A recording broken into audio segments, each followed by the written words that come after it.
boys and girls, Miss Oberle here, and today I'm going to read to you one of my favorite books, Ada Twist, Scientist.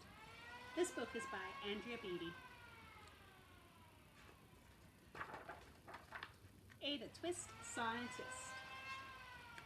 Ada Marie said not a word till the day she turned 3.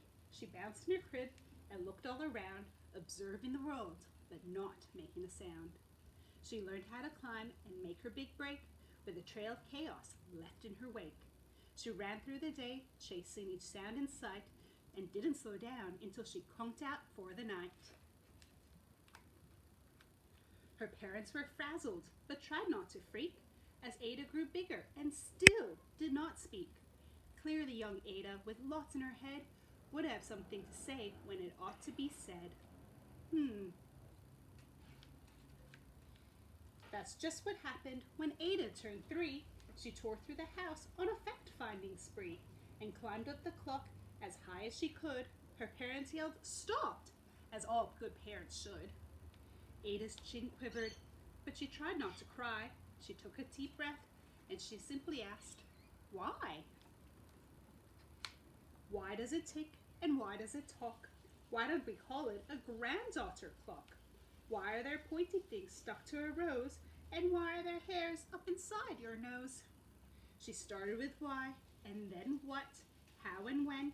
By bedtime she came back to why once again. She drifted to sleep as her dazed parents smiled at the curious thoughts in their little child, who wanted to know what the world was about. They kissed her and whispered, "You'll soon figure it out."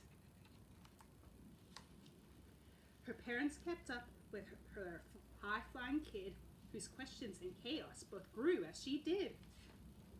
Look at all the questions she's asking about the world around her. Even Miss Greer found her hands quite full when young Ada's chaos wreaked havoc at school. But this much was clear about Miss Ada Twist. She had all the traits of a good scientist. Ada was busy that first day of spring, testing the sounds that make mockingbirds sing, when a horrible stench whacked right in her nose, a pungent aroma that curled up her toes. "Zooey!"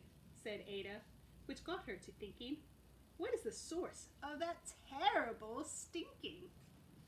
How does a nose know that there's something to smell, and how still stink if there's no nose to tell?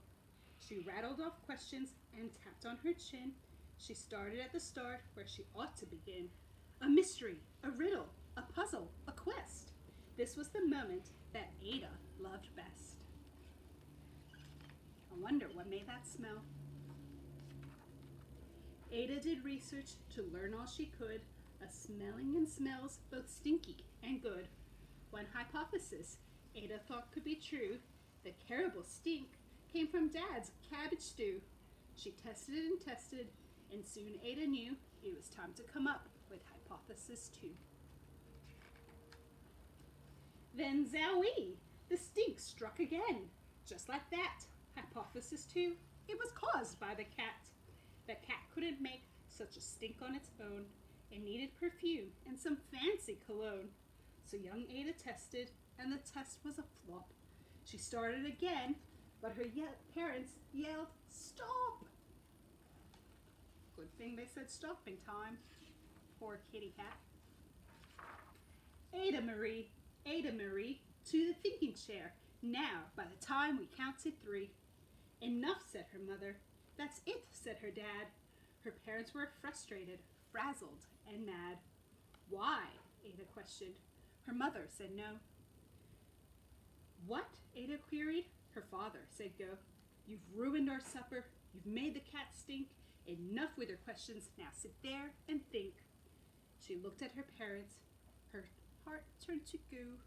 Poor Ada Twist didn't know what to do. She sat all alone by herself in the hall. Then Ada once more could say nothing at all. You can see even on the page, she has no questions at this moment.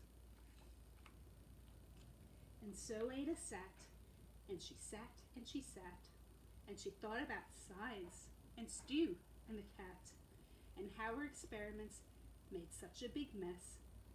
Does it have to be so? Is that part of success? Are messes a problem? And while she was thinking, what was the source of that terrible stinking?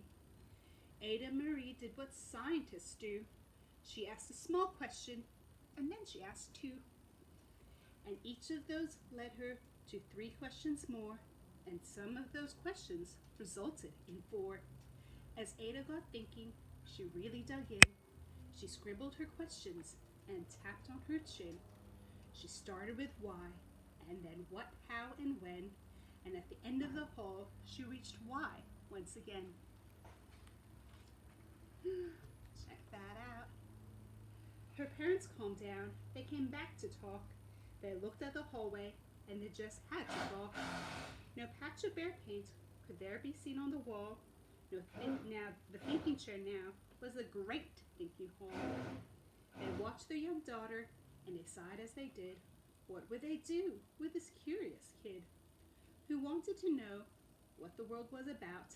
They smiled and whispered, "We'll figure it out."